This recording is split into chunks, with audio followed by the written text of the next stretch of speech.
Capítulo 4.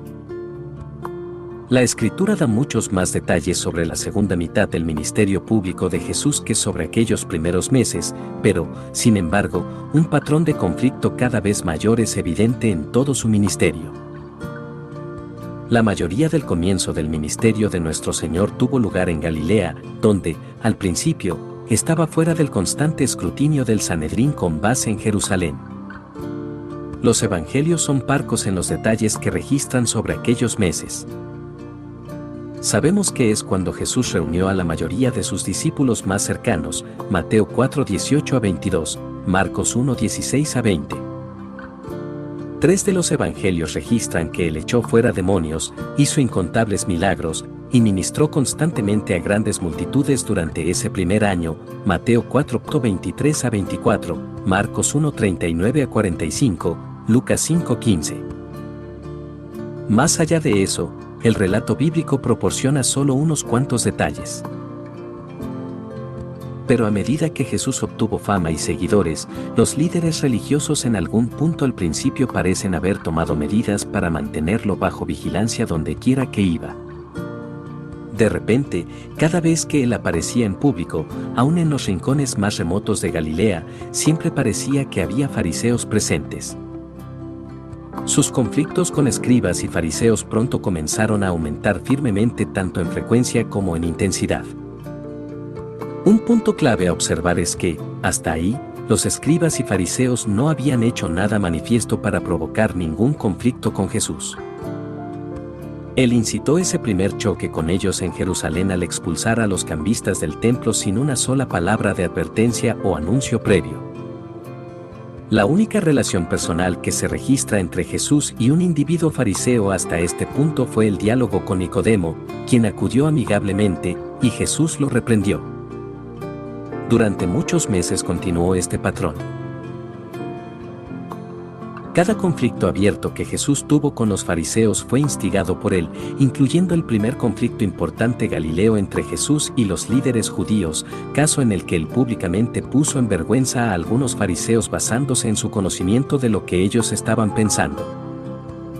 Mateo, Marcos y Lucas describen el incidente, pero el relato de Lucas es el más completo, así que centraremos la mayor parte de nuestra atención ahí. Esta es también la primera aparición de los fariseos en el Evangelio de Lucas. Lucas tiene mucho que decir sobre los fariseos y su oposición a Cristo, pero aquí es donde los presenta por primera vez. El escenario es algún tiempo después de que Jesús había regresado a Galilea después de aquella primera Pascua en Jerusalén. No podemos decir con precisión cuánto tiempo ha pasado, pero una cuidadosa armonía de los evangelios sugiere que había pasado casi 1 año y medio desde aquella primera limpieza del templo antes de que Jesús se encontrara con fariseos abiertamente hostiles en Galilea. Paso de Jesús a Capernaum. Jesús se había quedado en Jerusalén durante un periodo no especificado enseñando, sanando y reuniendo discípulos después de la fiesta de la Pascua. Juan 4:1 dice que los fariseos habían oído decir que Jesús estaba haciendo más discípulos que Juan el Bautista, así que parece que él se quedó en Jerusalén durante más de unos cuantos días después de la Pascua. Por otro lado, Juan 4:45 indica que muchos de aquellos primeros discípulos eran galileos que habían acudido a Jerusalén para la fiesta. Parece improbable que grandes multitudes de personas de Galilea se quedasen mucho tiempo en Jerusalén después de que terminase la semana de la fiesta. Por tanto, el ministerio de Jesús allí puede que haya abarcado no más de un par de semanas. En cualquier caso, en algún punto en ese intervalo después de la Pascua es cuando se produjo la reunión con Nicodemo. Jesús después regresó a Galilea vía Samaria, Juan 4:3 a 4, tomando una ruta que ningún fariseo habría tomado. Los samaritanos eran considerados impuros, y los fariseos pensaban que meramente atravesar su tierra era espiritualmente corrupto. Ese era, desde luego, solo uno de los tabúes farisaicos que Jesús rompería. Pero mientras viajaba por Samaria, él tuvo su famoso encuentro con la mujer en el pozo en Sicar. Ese relato ocupa todo el capítulo 4 de Juan. Cristo condujo a la mujer a la salvación, y ella después llevó a muchos en Sicar a Cristo. Muchos de los aldeanos llegaron a la fe salvadora, Juan 4:39-41. A lo largo de este capítulo, el conflicto de Jesús con los escribas, los fariseos y el Sanedrín es meramente subtexto en la narrativa de Juan. Pero a pesar de ello, se cierne en el trasfondo. Líderes judíos informados sabrían que la decisión de Jesús de viajar atravesando Samaria, y especialmente su ministerio a una mujer samaritana con un sórdido historial matrimonial, Juan 4:16-19, habría ofendido profundamente a cualquier fariseo sensato. De hecho, eso sorprendió hasta a los discípulos más cercanos de Jesús, versículo 27. Después de 2 días de ministerio en Sicar, Jesús finalmente regresó a Galilea, versículo 43, a la región donde creció. Debido, sin duda, a los milagros que él hacía donde quiera que iba, su reputación se extendió rápidamente por la región. Eso le abrió oportunidades para predicar y enseñar en las muchas sinagogas esparcidas por Galilea, Lucas 4:14-15. Parece haber tenido un ministerio itinerante que le llevó por toda la región de Galilea. Las sinagogas se reunían solamente en el día de reposo, así que el hecho de que Jesús ministrase en muchas de ellas sugiere que esta fase itinerante de su ministerio duró muchas semanas. Por tanto, fue un viaje largo y tortuoso de regreso desde Jerusalén. Al fin llegó a la sinagoga de su ciudad natal, para ministrar allí como había hecho por toda la región. Nazaret era una pequeña ciudad rural, así que él habría sido muy conocido prácticamente para todos en la sinagoga allí, habiendo crecido en medio de ellos y asistido a aquella misma sinagoga cada semana de su joven vida. Lucas expresamente dice que era costumbre de él ir allí el día de reposo, 4:16. Al regresar ahora como rabí que estaba obteniendo renombre y acumulando ya muchos seguidores de toda Galilea, no hay duda de que él despertaba la curiosidad de ellos solamente por su presencia. Pero aquel primer día de reposo de regreso en su ciudad natal, él causó furor. Le dieron el rollo de Isaías y él comenzó a leer de Isaías 61. Desde luego, no existían las divisiones de capítulos y versículos en la época de Jesús, pero el lugar donde él comenzó a leer es Isaías 61:1 en las Biblias actuales.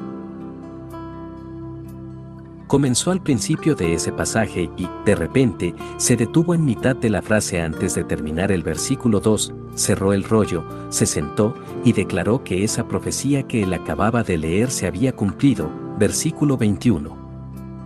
Mientras la gente se maravillaba y murmuraba sobre la gracia con que él hablaba, sorprendidos de que uno de en medio de ellos pudiera hablar con tal autoridad y aplomo, él interrumpió con un asombroso desafío para ellos. Él les dijo: sin duda me diréis este refrán, médico, cúrate a ti mismo, de tantas cosas que hemos oído que se han hecho en Capernaum, haz también aquí en tu tierra.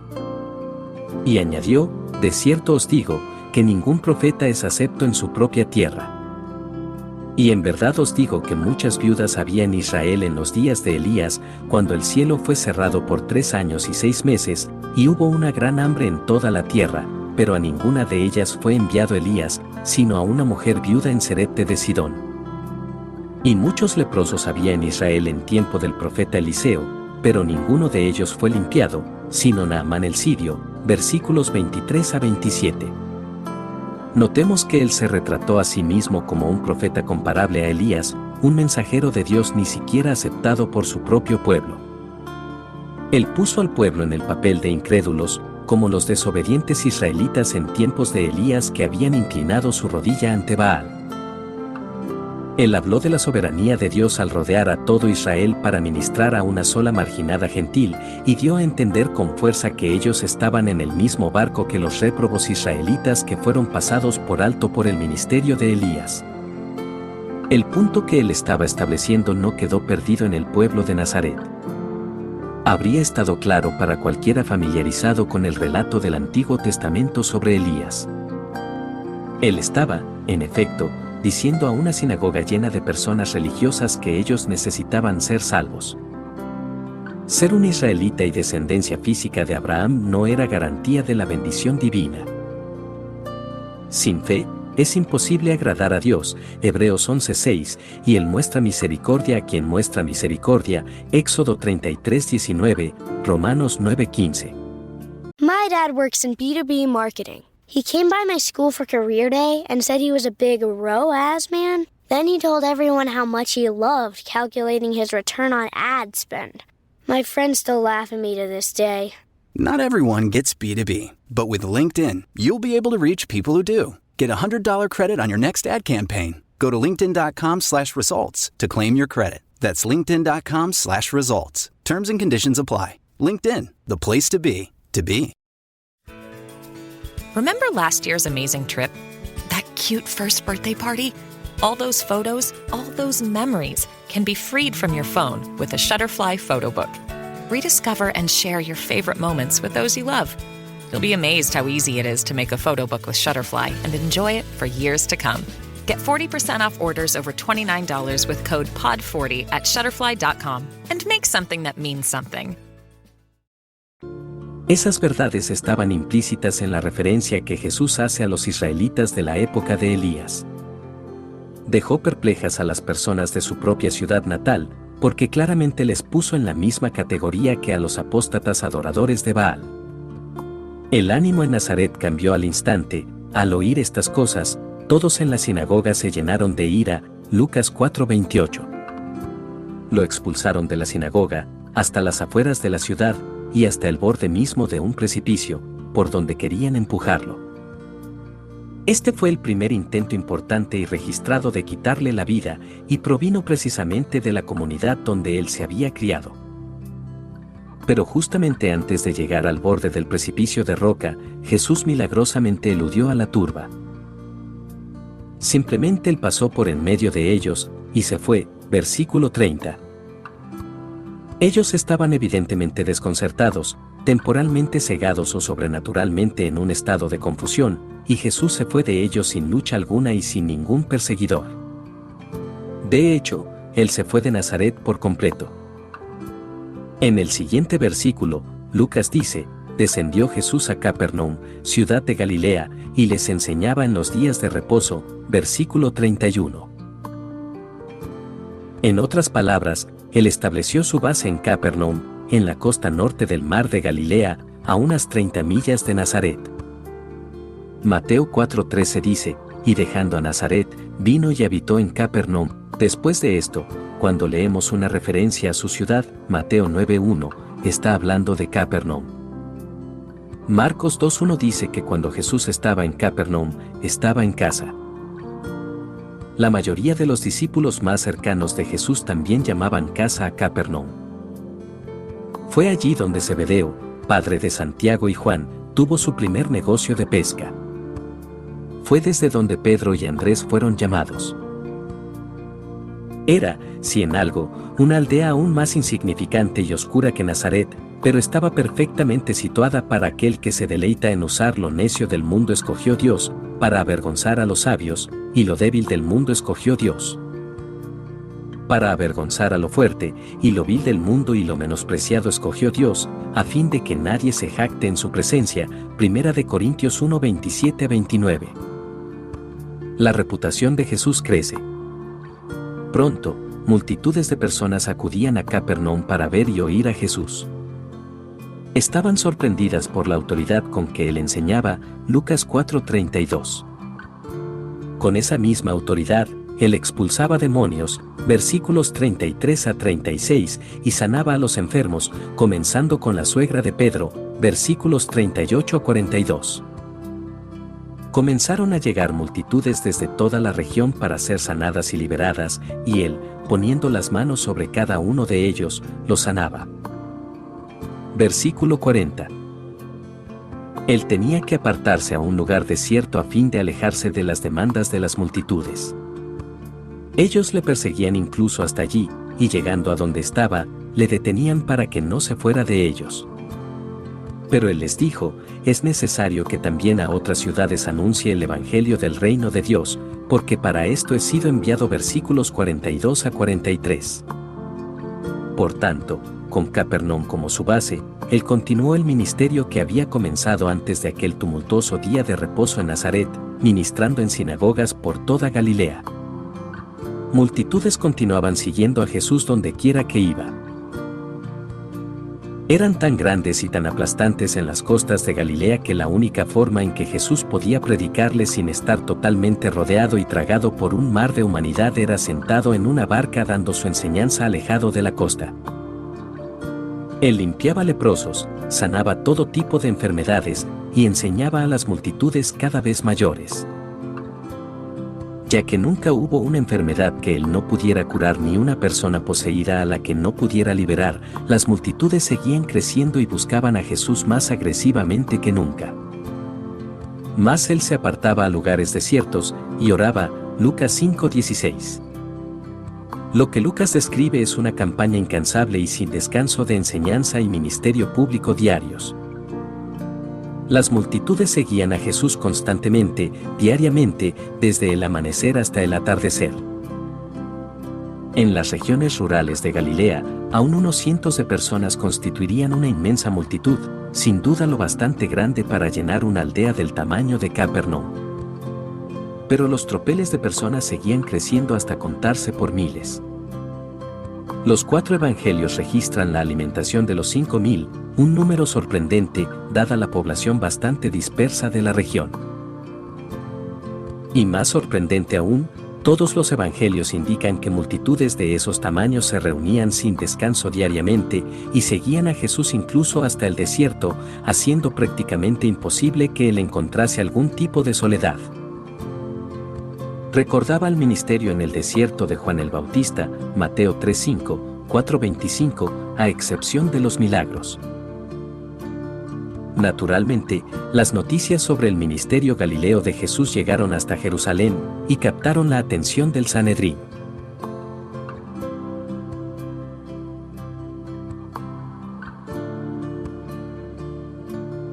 Entran los fariseos. Cuando Lucas menciona por primera vez a los fariseos y maestros de la ley, ellos están observando a Jesús desde las barreras. Han llegado a Capernaum no como parte de la multitud normal que busca beneficiarse del ministerio de Jesús, sino como observadores críticos, buscando razones para condenarlo y, si fuera posible, interrumpirlo antes de que se hiciera más popular. Está claro que ellos habían hecho estos planes con antelación, porque aconteció un día que él estaba enseñando y estaban sentados los fariseos y doctores de la ley, los cuales habían venido de todas las aldeas de Galilea y de Judea y Jerusalén, Lucas 5:17. Jesús estaba en Capernaum, en una casa. Marcos parece sugerir que era la casa donde Jesús mismo vivía, Marcos 2:1.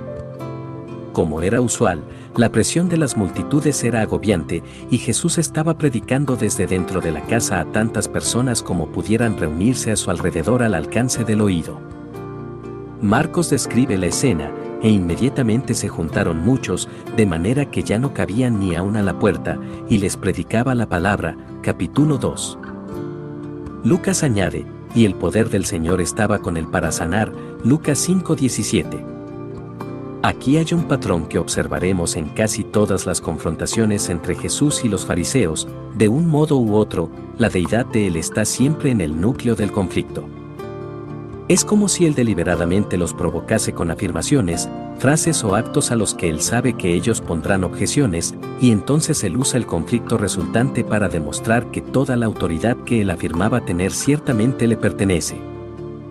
En esta ocasión, el asunto en juego era el perdón de pecados. Recordemos que Jesús había estado realizando sanidades públicas durante varias semanas por toda Galilea. No había duda alguna sobre su capacidad para sanar cualquier enfermedad o liberar a los oprimidos espiritualmente de cualquier tipo de atadura demoníaca. Demonios y enfermedades por igual huían ante la palabra de él, a veces hasta ante su presencia. Y donde quiera que entraba, en aldeas, ciudades o campos, ponían en las calles a los que estaban enfermos, y le rogaban que les dejase tocar siquiera el borde de su manto, y todos los que le tocaban quedaban sanos, Marcos 6:56. En las propias palabras de Jesús, esto era la prueba de todas sus afirmaciones y la confirmación de toda su enseñanza, ciegos ven, los cojos andan, los leprosos son limpiados, los sordos oyen, los muertos son resucitados, y a los pobres es anunciado el Evangelio. Lucas 7:22. En este día en particular, sin embargo, se presentó a Jesús un caso difícil, una trágica e incurable aflicción tan debilitante que el hombre enfermo tuvo que ser llevado en una camilla por otros 4 hombres. La multitud estaba tan concentrada y tan cerca de Jesús para poder oír, que habría sido casi imposible que un hombre sano pudiera abrirse paso y acercarse a Jesús, y mucho menos 4 hombres llevando a un parapléjico en una camilla. Ahí había un hombre que necesitaba sanidad tan desesperadamente que otros 4, quizá amigos y vecinos, posiblemente hasta familiares, se habían tomado todas esas molestias para llevarlo hasta Capernaum a fin de buscar ayuda de este sanador del que todos habían oído. Pero cuando llegaron allí, no había esperanza de ni siquiera ver a Jesús, porque las multitudes espiritualmente moribundas en esencia le tenían entrebarricadas en la casa, desde la cual apenas se podía oír su voz enseñando. Bien puede ser que el perdón fuera precisamente el tema del que él enseñaba. El asunto estaba, sin duda, en el aire. Inmediatamente antes de esto, después de enseñar desde la barca de Pedro, Jesús le había dicho a Pedro que se fuera a lo profundo y lanzara sus redes. Lucas 5:4. Para cualquier pescador, esa estrategia parecería una necedad. Imagine what's possible when learning doesn't get in the way of life. At Capella University, our game-changing FlexPath learning format lets you set your own deadlines so you can learn at a time and pace that works for you. It's an education you can tailor to your schedule. That means you don't have to put your life on hold to pursue your professional goals. Instead, enjoy learning your way and earn your degree without missing a beat. A different future is closer than you think with Capella University. Learn more at capella.edu. Los peces se pescaban mejor por la noche, en aguas no profundas, mientras comían. Pedro había estado toda la noche pescando y no había obtenido nada. Versículo 5. Durante las horas del día, los peces migraban a aguas mucho más profundas y frías, donde normalmente sería imposible llegar hasta ellos con redes. Pedro dijo: «Mas en tu palabra echaré la red». Cuando el montón de peces era tan grande que las redes comenzaban a romperse, Pedro inmediatamente entendió que estaba en la presencia de poder divino, y lo primero de lo que se dio cuenta fue del peso de su propia culpabilidad. Viendo esto, Simón Pedro cayó de rodillas ante Jesús, diciendo: «Apártate de mí, Señor, porque soy hombre pecador». Versículo 8.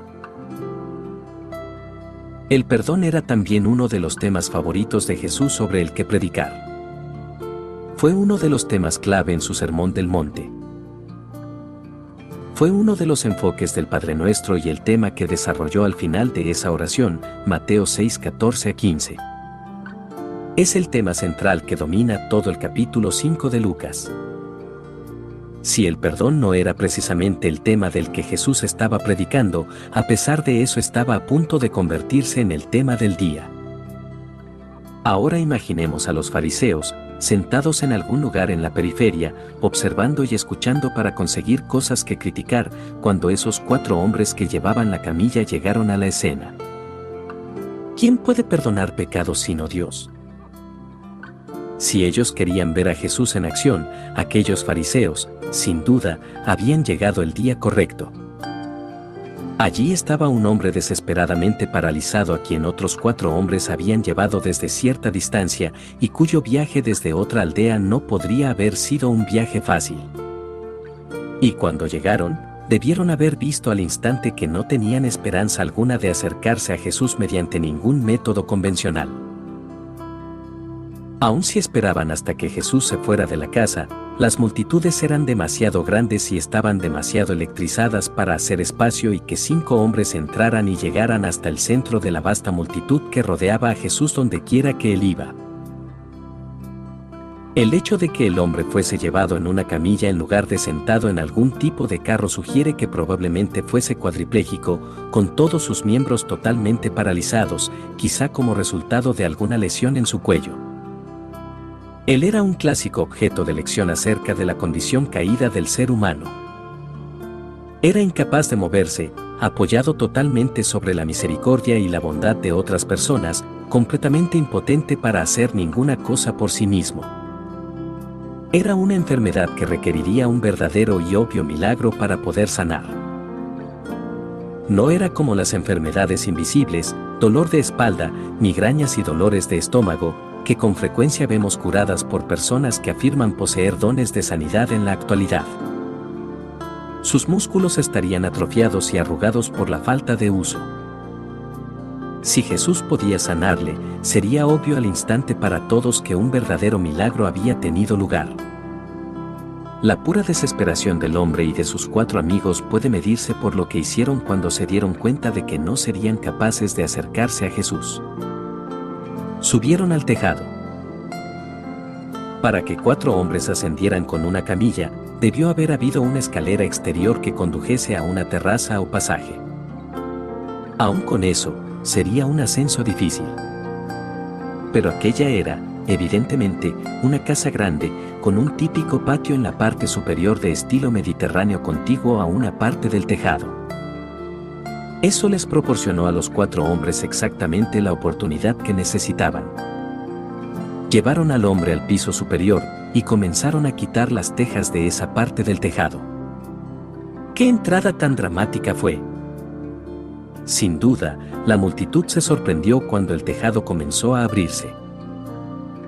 El agujero en el tejado tenía que ser lo bastante grande para el hombre y la camilla, lo cual probablemente significara que tuvieran que quitar con cuidado no solo las tejas exteriores sino también parte del enrejado inferior que sostenía las tejas. Un tejado no era una cubierta barata o temporal, y sencillamente no hay modo de abrir un agujero en un tejado como ese sin que caigan muchos escombros y polvo a las personas que están debajo. Normalmente esperaríamos que tanto la multitud como el dueño se molestaran por el acto de aquellos hombres. Pero, a ojos de Jesús, eso era una clara evidencia de una gran fe. Los 3 evangelios sinópticos registran este incidente, y los 3 dicen que Jesús vio la fe de ellos, versículo 20, Mateo 9:2, Marcos 2:5. Él vio fe reflejada en su persistencia y determinación, desde luego. Después de todo el trabajo que habían hecho para hacer descender a su amigo a los pies de Jesús, era obvio para todos lo que ellos estaban esperando, habían llevado al hombre para que recibiera sanidad física. Cualquiera que pensara en ello, podría ver que se requería cierto grado de fe en la capacidad sanadora de Jesús para hacer todo ese trabajo. Pero el texto sugiere que Jesús vio algo aún más profundo. Debido a que Él es Dios encarnado, también podía ver los corazones, percibir sus motivos, y hasta conocer sus pensamientos, al igual que Él había visto el corazón de Nicodemo. Y como había discernido la fe a medias de aquellos primeros admiradores de su ministerio en Jerusalén en quienes no confiaba, Juan 2:23-25. Lo que él vio cuando aquellos hombres bajaron a su amigo desde el techo fue una fe verdadera, fe de arrepentimiento. Ninguno de los relatos de los evangelios sugiere que ni el hombre paralítico ni sus amigos dijeran palabra alguna. No hubo testimonio verbal del hombre acerca de su arrepentimiento. No hubo declaración de contrición. No hubo confesión de pecado. No hubo afirmación de fe en Dios. No hubo clamor verbal pidiendo misericordia. No necesitaba verlo, Jesús podía ver el corazón y la mente del hombre. Él sabía que el Espíritu Santo había hecho una obra en el corazón del hombre paralítico. El hombre había llegado a Jesús con un espíritu quebrantado y contrito, quería estar en paz con Dios. Ni siquiera necesitó decir eso, Jesús lo sabía porque, como Dios, Él conoce todos los corazones. Ahí había una oportunidad para que Jesús mostrase su deidad. Todos podían ver la aflicción del hombre, solo Jesús podía ver su fe. Sin ningún comentario ni del paralítico que estaba a los pies de Jesús ni de los 4 hombres que miraban por el agujero en el tejado, Jesús se giró hacia el paralítico y dijo: «Hombre, tus pecados te son perdonados», versículo 20. Él le perdonó gratuitamente, le justificó plenamente. Con esas palabras, los pecados del hombre fueron borrados de su cuenta, eliminados de los libros divinos. Sobre su propia autoridad personal, Jesús al instante absolvió a aquel hombre para siempre de toda la culpabilidad de todos sus pecados. Con esa afirmación, Jesús dio a los escribas y fariseos exactamente lo que ellos estaban esperando, una oportunidad de acusarle. Y no nos equivoquemos, las palabras de Jesús al paralítico serían profundamente desconcertantes para la religión de los fariseos, se mire como se mire. En primer lugar, si él no era Dios encarnado, sin duda sería el colmo mismo de la blasfemia que él pretendiese tener autoridad para perdonar pecados. En segundo lugar, la religión de los fariseos estaba fuertemente orientada hacia las obras, por tanto, según su punto de vista, el perdón había que ganárselo.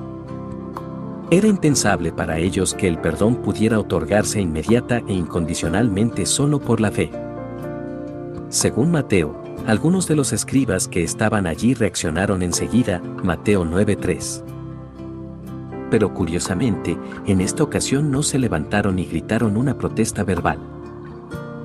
Seguía siendo bastante pronto en el ministerio de Jesús, y ellos constituían una minoría lo bastante pequeña junto a esa multitud en la propia comunidad de Jesús, así que su reacción inicial parece sorprendentemente suave. Si su sorpresa se mostró de algún modo, fue solamente en sus caras.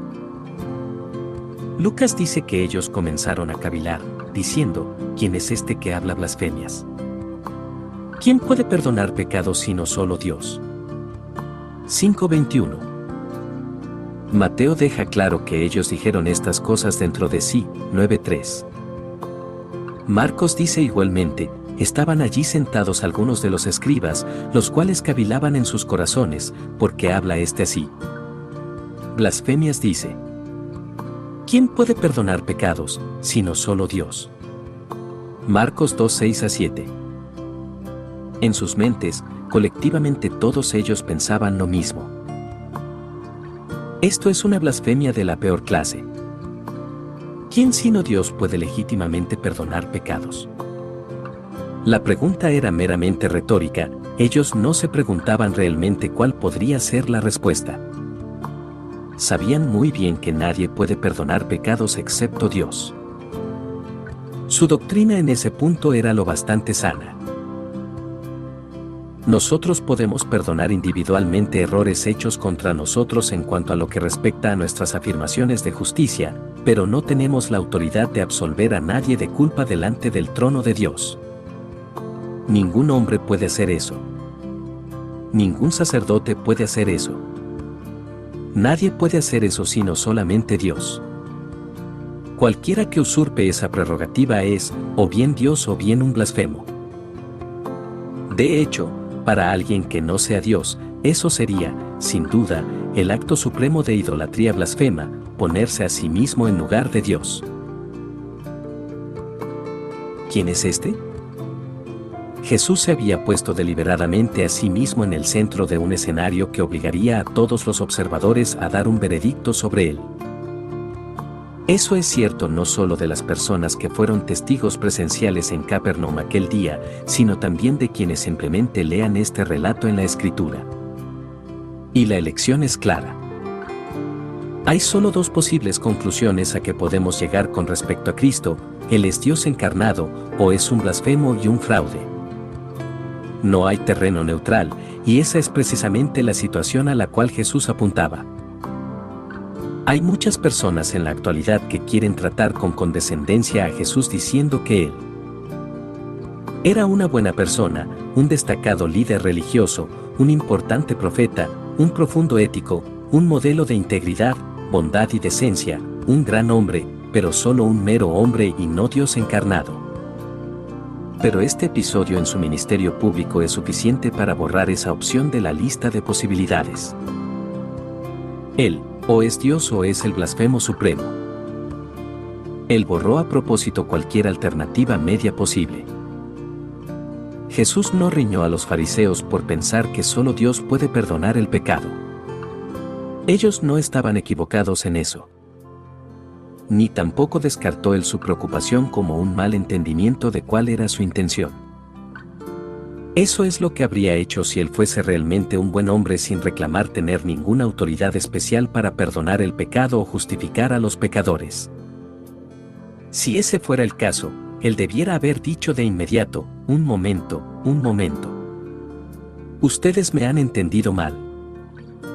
No estoy diciendo que yo puedo perdonar al hombre, sencillamente quiero decir que Dios perdonará al hombre. Cualquier hombre bueno, noble y piadoso querría corregir tal idea errónea y aclarar las cosas afirmando que solamente Dios puede perdonar el pecado. Él no hizo nada de eso. En cambio, los reprendió por pensar mal acerca de él, Mateo 9:4. Ellos estaban equivocados al suponer lo peor sobre él cuando, de hecho, él ya había mostrado con frecuencia el poder de Dios de modo convincente y públicamente al sanar enfermedades que nadie sino Dios podía sanar y al expulsar demonios sobre los cuales solamente Dios tiene poder. En lugar de pensar, ningún mero hombre puede perdonar el pecado. Él acaba de blasfemar, debieran haberse preguntado, ¿puede ser posible que este no sea un mero hombre? Los 3 evangelios sinópticos subrayan que Jesús leía los pensamientos de ellos, Mateo 9:4, Marcos 2:8, Lucas 5:22. Al igual que él conocía el corazón del paralítico y entendió que el primer interés del hombre era la salvación de su alma, también conocía los corazones de los fariseos y entendía que su único motivo era encontrar una manera de acusarle. El hecho de que él supiera lo que ellos pensaban debiera haber sido otro indicio para ellos de que Jesucristo no era un mero hombre. Pero ellos ya estaban pensando bastante más allá de eso. En cuanto a ellos, ese era un caso de blasfemia pura y simple, y parece que ni se les ocurrió ninguna otra opción. Además, si ellos podían hacer firme esa acusación, podían llamar a que lo apedreasen. La blasfemia manifiesta era un delito capital. Levítico 24:16 era enfático al respecto, y el que blasfemare el nombre de Jehová, ha de ser muerto, toda la congregación lo apedreará, así el extranjero como el natural, si blasfemare el nombre, que muera. ¿Qué es más fácil? Antes de que los escribas y fariseos pudieran siquiera decir lo que estaban pensando, Jesús mismo sacó a la luz el asunto. Jesús entonces, conociendo los pensamientos de ellos, respondiendo les dijo, que caviláis en vuestros corazones. ¿Qué es más fácil, decir, tus pecados te son perdonados, o decir, levántate y anda? Lucas 5:22-23. Ellos estaban pensando, este hombre está blasfemando porque afirma hacer lo que solamente Dios puede hacer. Notemos que Jesús ni siquiera insinuó que ellos pudieran haber malentendido sus intenciones. Él no volvió sobre sus pasos y trató de calificar su propia afirmación, ni tampoco desafió la creencia de ellos de que solo Dios puede perdonar pecados. De hecho, ellos tenían toda la razón con respecto a eso. Desde luego, solamente Dios puede leer infaliblemente los corazones de los seres humanos. En Ezequiel 11:5, Dios mismo dice, las cosas que suben a vuestro espíritu, yo las he entendido. Él vuelve a hablar en Jeremías 17:10, yo Jehová, que escudriño la mente, que pruebo el corazón. Ningún ser humano tiene la capacidad de ver perfectamente en la mente de otro. Porque Jehová no mira lo que mira el hombre, pues el hombre mira lo que está delante de sus ojos, pero Jehová mira el corazón, 1 Samuel 16:7. Jesús acababa de mostrar conocimiento de la mente del paralítico y de los propios pensamientos secretos de ellos acerca de él. ¿No debería haberles hecho eso detenerse y reflexionar sobre quién era esa persona con quien estaban tratando? Eso es precisamente lo que Jesús les estaba desafiando a considerar.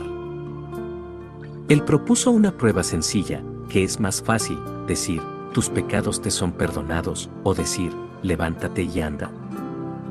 Lucas 5:23. Aunque sin duda es verdad que solo Dios puede perdonar pecados, es igualmente verdad que solo Dios puede hacer el tipo de milagro regenerativo necesario para restaurar los músculos atrofiados y los huesos quebradizos de un cuadripléjico y curarlos en un solo segundo, a fin de que él pudiera literalmente levantarse y caminar. La pregunta no era si Jesús podía mejorar a este hombre, sino si él podía al instante sanarlo.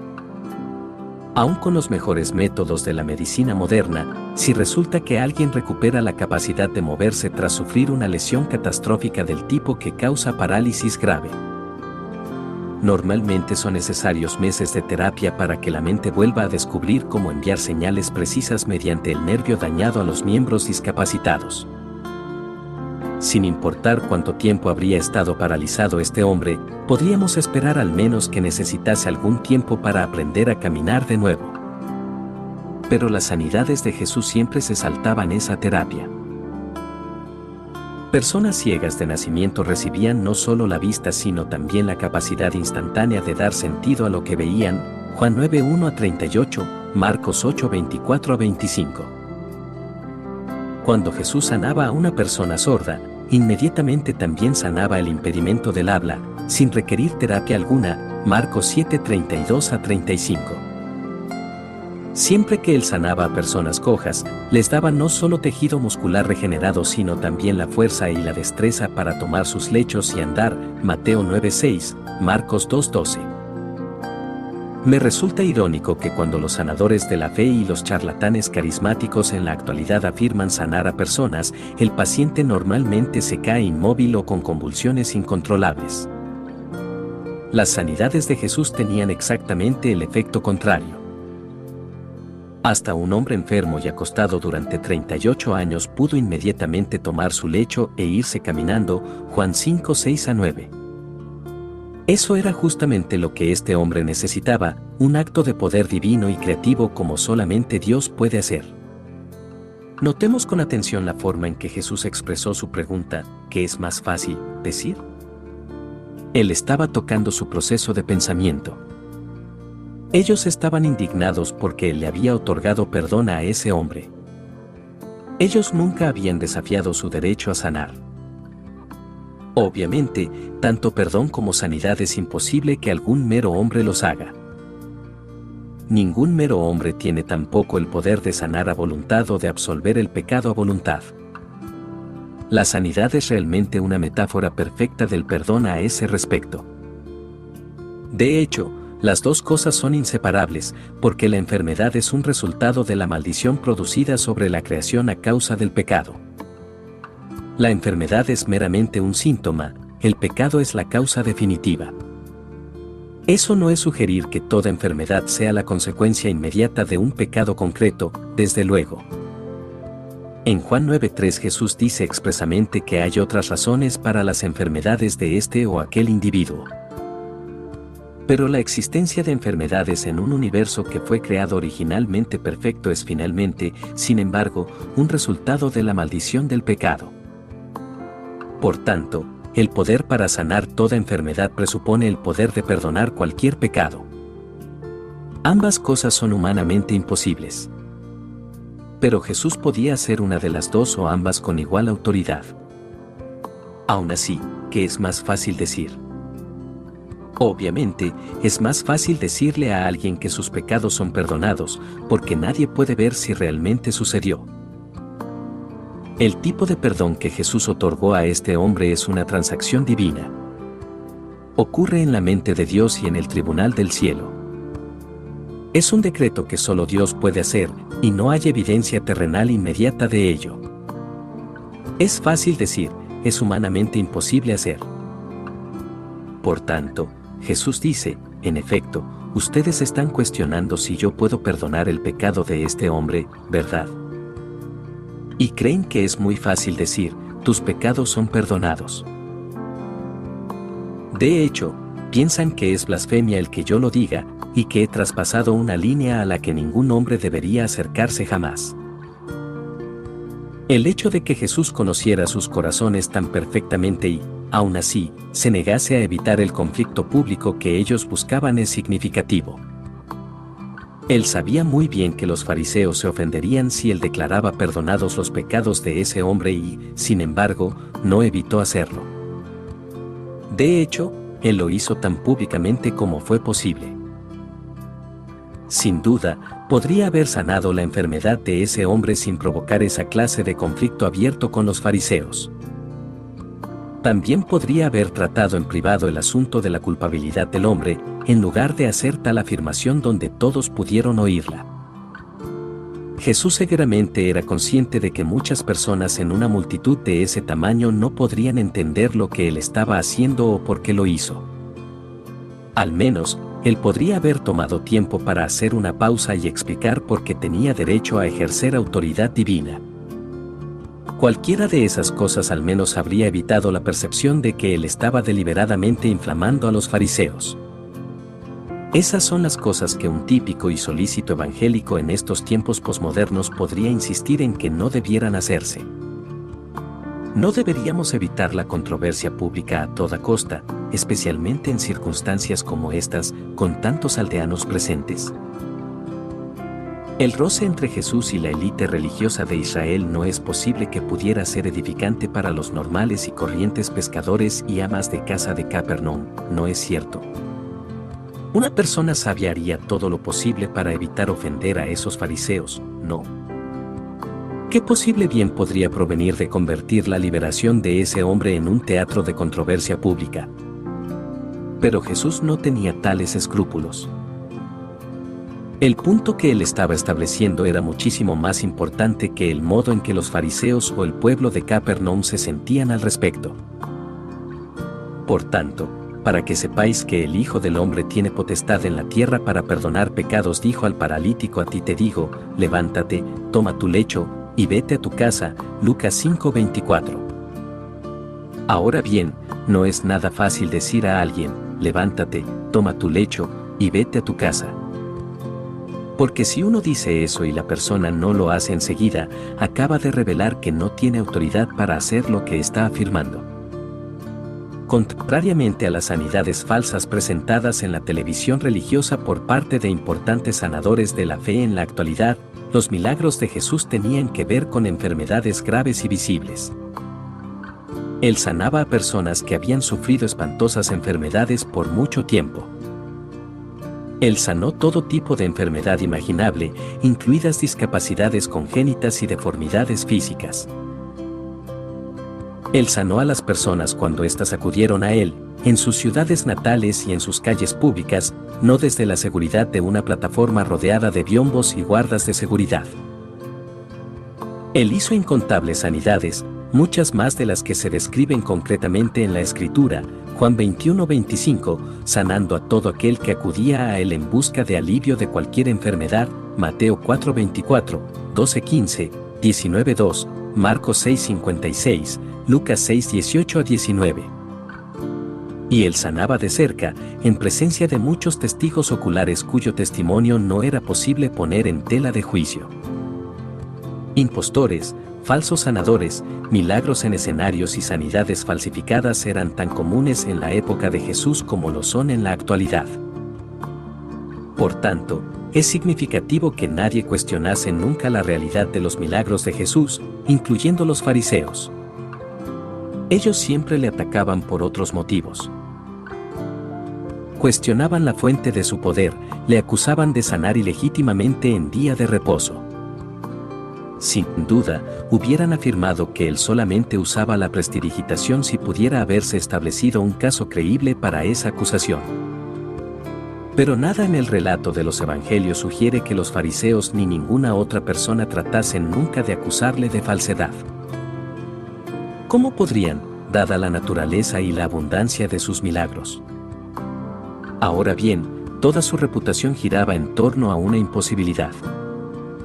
Él demostraría del modo más gráfico posible que tiene autoridad para hacer lo que solamente Dios puede hacer.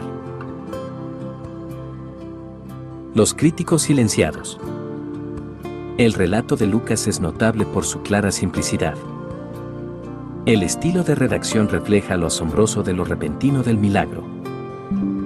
Todo desde este punto en adelante en la narrativa sucede con tanta rapidez que Lucas lo cubre todo en 2 breves versículos. Del paralítico, Lucas dice, al instante, levantándose en presencia de ellos y tomando el lecho en que estaba acostado, se fue a su casa, glorificando a Dios. 5:25. Sucedieron muchas cosas en ese único instante. Los huesos del hombre, frágiles por la falta de uso, se endurecieron perfectamente, sus músculos recuperaron al momento la plena fuerza y funcionalidad, sus articulaciones y tendones se volvieron firmes y móviles. Todos los elementos de su fisiología que estaban atrofiados fueron regenerados. Su sistema nervioso volvió a encenderse y de inmediato se volvió plenamente funcional. Neuronas que hace mucho tiempo habían dejado de sentir nada volvieron a la vida instantáneamente. En un momento él no sentía nada en aquellas extremidades inútiles, al siguiente momento sentía toda la fuerza y la energía que llega con una salud perfecta. Brazos que un minuto antes habían necesitado ser llevados por 4 hombres y una camilla, de repente eran capaces de transportar a casa esa camilla. La partida del hombre parece horriblemente abrupta. Pero el mandato de Jesús consistió en 3 sencillos imperativos: levántate, toma tu lecho, y vete a tu casa. Versículo 24. Y eso es precisamente lo que el hombre hizo. Si se detuvo para dar gracias a Jesús, no se detuvo por mucho tiempo. Sabemos con seguridad que él estaba profundamente agradecido, pero también estaba comprensiblemente deseando llegar a su casa y mostrar a sus seres queridos lo que Dios había hecho por él. Lucas no dice a qué distancia estaba su casa, pero debió de haber sido una buena caminata. Y aquí es donde vemos su profunda gratitud. Durante todo el camino él se fue glorificando a Dios. Versículo 25. La Biblia a veces quita importancia a las cosas obvias, glorificando a Dios. Eso es lo que los ángeles hicieron en el cielo cuando anunciaron el nacimiento del Mesías. Lucas 2:14-15. Es fácil imaginar a este hombre corriendo, saltando, aplaudiendo y danzando durante todo el camino hasta su casa. Si sus 4 amigos fueron con él, probablemente lo sobrepasó a todos.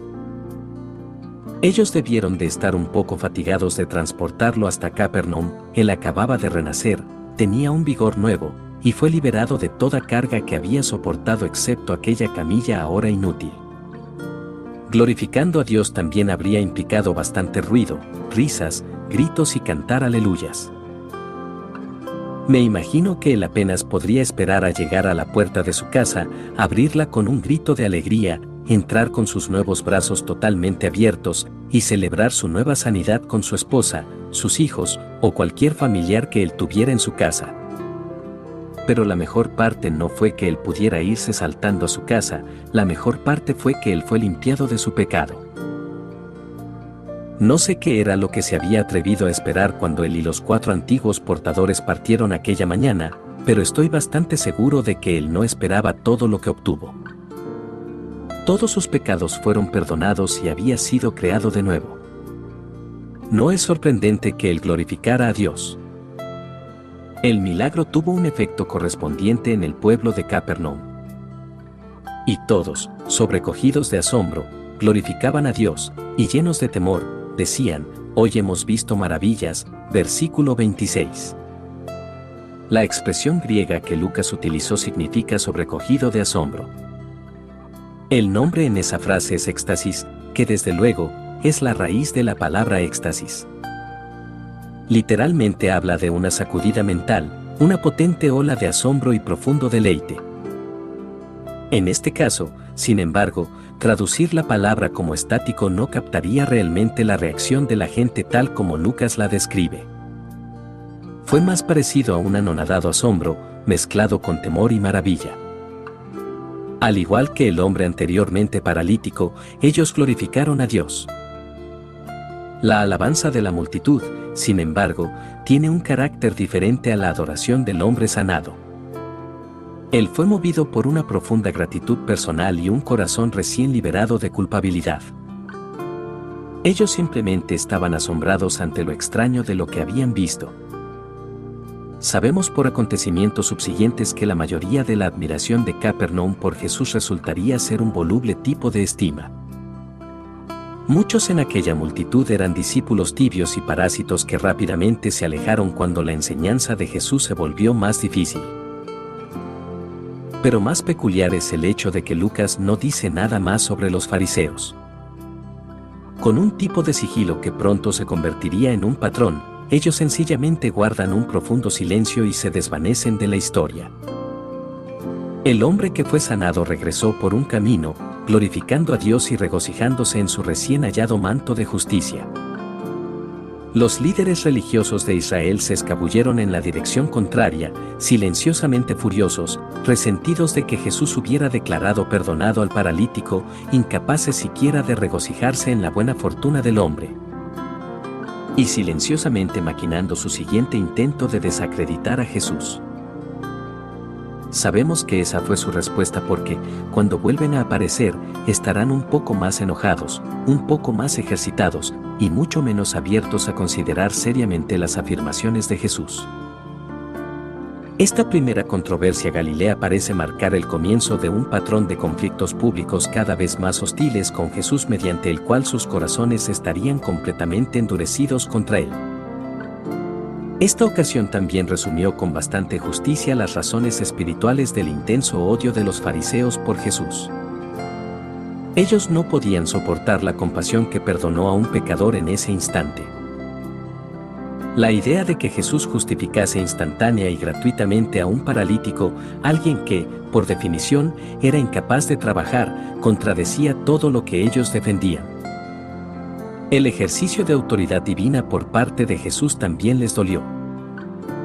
No era tanto que ellos creyeran realmente que él era culpable de blasfemia. Después de todo, él respondió a esa acusación demostrando de modo repetido y convincente que tenía pleno poder para hacer lo que solamente Dios puede hacer. Pero ellos tenían su propia idea de cómo debería ser Dios, y Jesús simplemente no encajaba en el perfil. Además de todo eso, él era una amenaza para su estatus en Israel, Juan 11:48, y cuanto más los humillaba él en público de esa forma, más disminuía la influencia de ellos.